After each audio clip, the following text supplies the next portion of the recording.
दोस्तों अब हम चलते हैं सेकंड क्वेश्चन पर।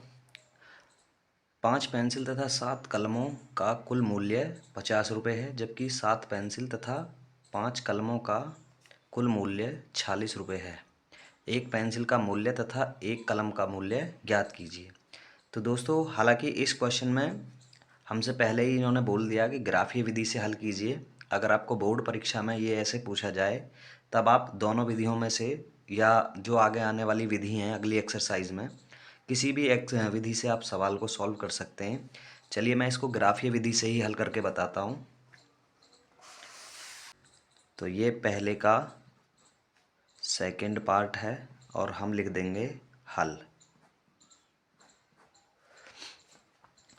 माना सबसे पहले आपको लिखना है, माना एक पेंसिल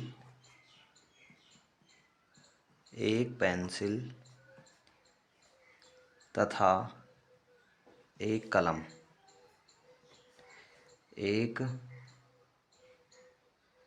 कलम का मूल्य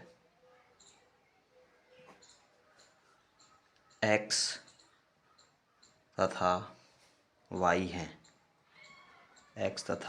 है। तब प्रथम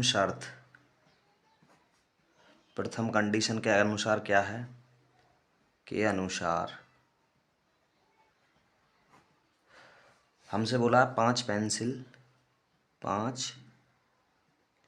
पेंसिल और कितना 7 कलम, इनका कुल मूल्य बैठ रहा है 50 रुपये। आगे को थोड़ा मैं इसको सॉल्व करता हूँ, क्योंकि हमने एक पेंसिल तथा एक कलम का मूल्य x और y माना है, इसलिए पेंसिल की जगह पर x और कलम की जगह पे y रख देंगे और ये हमारी समीकरण नंबर 1। इसके बाद में द्वितीय शर्त सेकंड शर्त के अनुसार हमसे कह रखा सेकंड शर्त में 7 पेंसिल और 5 कलम, इनका कुल मूल्य है 46 रुपये। तो हम 7 x की जगह पेंसिल की जगह पे x और कलम की जगह पे y रख देंगे। आगे को ये हमें समीकरण नंबर 2। तो अब इन दोनों समीकरणों से हमको एक ग्राफ पेपर की मदद से 2 रेखाएं निकालनी हैं। तो चलिए समीकरण नंबर 1 से,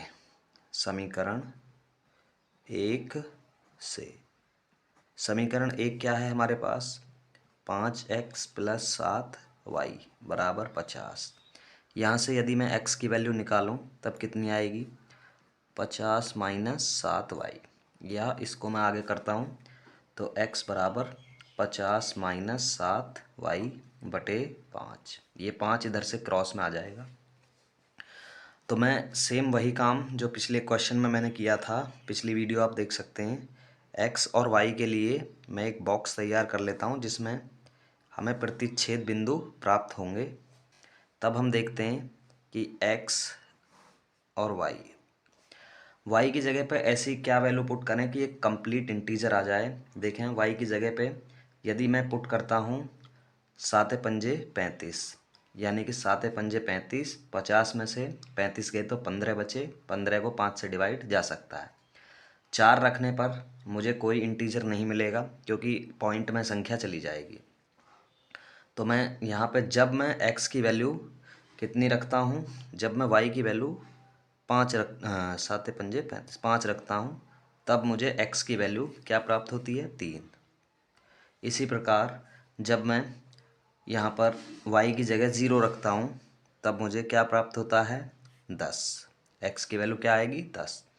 इसी प्रकार अगली वैल्यू निकालने के लिए मैं देखता हूँ कि यदि मैं y की जगह पर 10 रख दूँ, 7 शाम 70, 70 में से माइनस के 70 और 50 प्लस के तो माइनस के 20, 5 चौक 20, यानी कि -4 आएगा। -4 और इधर नीचे 10।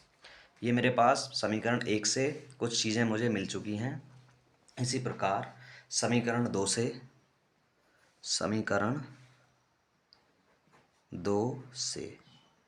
समीकरण 2 से मैं क्या वैल्यू पुट करता हूँ यहाँ पे।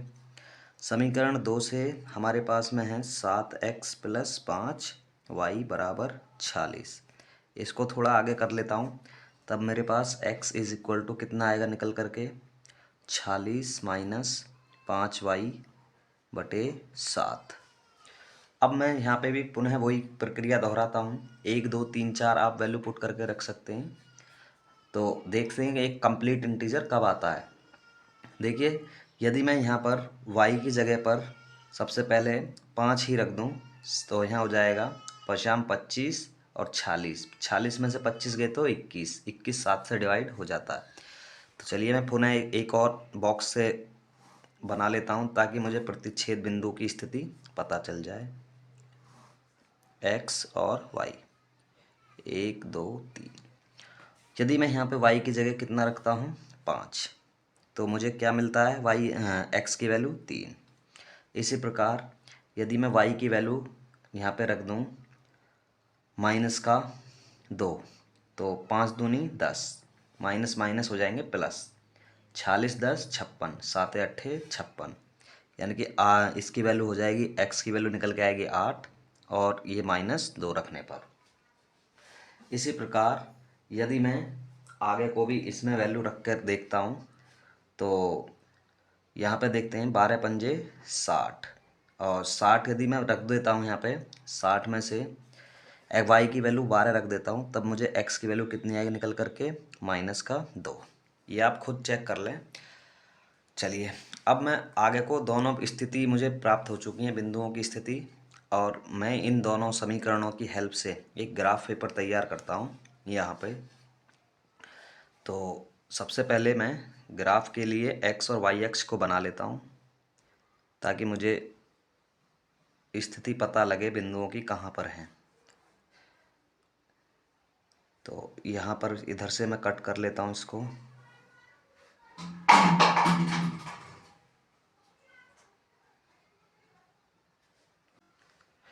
ये हमारा मूल बिंदु 0,0, यहाँ पे 1 2 3 4 5 6 7 8 9 और 10। इसी प्रकार ऊपर को भी कर लूँगा, 1 2 3 4 5 6 7 8 9 और 10। ये हमारा x अक्ष है, ये हमारा y अक्ष। दोनों को मैंने स्थिति को लिख लिया है। थोड़ा हम माइनस में भी चल देते हैं क्योंकि हमारे पास कुछ संख्याएं माइनस में भी आ रही हैं। x की वैल्यू -1, -2, -3, -4, -5, जहाँ तक पॉसिबल हो -1, -2, -3, बस इतना ही काफ़ी है। चलिए पहले वाले देखते हैं। जब x की वैल्यू कितनी है हमारे पास 3, तब y की वैल्यू कितनी आती है 5। x की वैल्यू कितनी है 3, तो y की वैल्यू कितनी आती है 5। इसका मतलब एक बिंदु हमें यहाँ पर मिलता है। और इधर से देखते हैं कि ये बिंदु हमारा यहाँ पर, ये पहला बिंदु कटान बिंदु। दूसरा, जब x की वैल्यू 10 है तो y की वैल्यू 0, x की वैल्यू 10 और y की वैल्यू 0, यानी कि एक बिंदु हमारा कहाँ पर आएगा यहाँ पर। और इसके बाद में जब x की वैल्यू -4 तो y की वैल्यू 10, x की वैल्यू -4 यहाँ पर और y की वैल्यू कितना -10, तो यानी कि हम कह सकते हैं कि ये बिंदु हमारा कहाँ पर आएगा यहाँ। तो मैं इन तीनों बिंदुओं को मिला करके एक लाइन ड्रॉ कर लेता हूँ। तीनों से एक लाइन ड्रॉ हो जाएगी मेरे पास में, जो इन तीनों बिंदुओं से होकर के जाएगी। देखिए ये आ चुकी है मेरे पास में। पहले तो ये हमारी पहली स्थिति से है समीकरण 1 से, इसलिए ये समीकरण 1 की लाइन है। और हम लिख देंगे कौन सी समीकरण है ये, 5x + 7y + 7y = 50, यानी कि ये वो समीकरण है मेरी। इसके बाद में अगली दूसरी लाइन और ड्रॉ करते हैं दूसरी समीकरण से। जब x की वैल्यू 3 हो तो y की वैल्यू कितनी है 5, यही बिंदु मिला। जब x की वैल्यू -2 हो, कहाँ पे यहाँ, और जब x की वैल्यू -2 हो तो y सॉरी, जब x की वैल्यू 8 हो, x की वैल्यू कहाँ पर है 8, ये रही, then the value of y, तो y की वैल्यू कितनी आती है -2, -2। तो एक मुझे मिलता है यहाँ पर ग्राफ, इधर चलते हैं हम धीरे धीरे, इसको यहाँ पे ले जाते हैं, यहाँ पे ये मुझे स्थिति मिली। और इसके बाद में आते हैं हमारे पास में, जब x की वैल्यू -2 यानी कि ये, तो y की वैल्यू कितनी आती है +12, +11 और +12। तो ये मुझे यहाँ पर तीन बिंदुओं से जाने वाली रेखा हमें मिल चुकी है। पुनः हम इसको भी, मैं इसको मिला देता हूँ, यहाँ से होकर के जाएगी, जो इस कटान बिंदु को टच करती हुई जाएगी। तो मैं कहूँगा कि मेरे पास में जो कटान बिंदु आते हैं निकल करके, वो आते हैं मेरे पास 3,5, 3,5। तो यही हमारा अभिष्ट आंसर होगा। अतः x बराबर कितना 3 और y बराबर 5।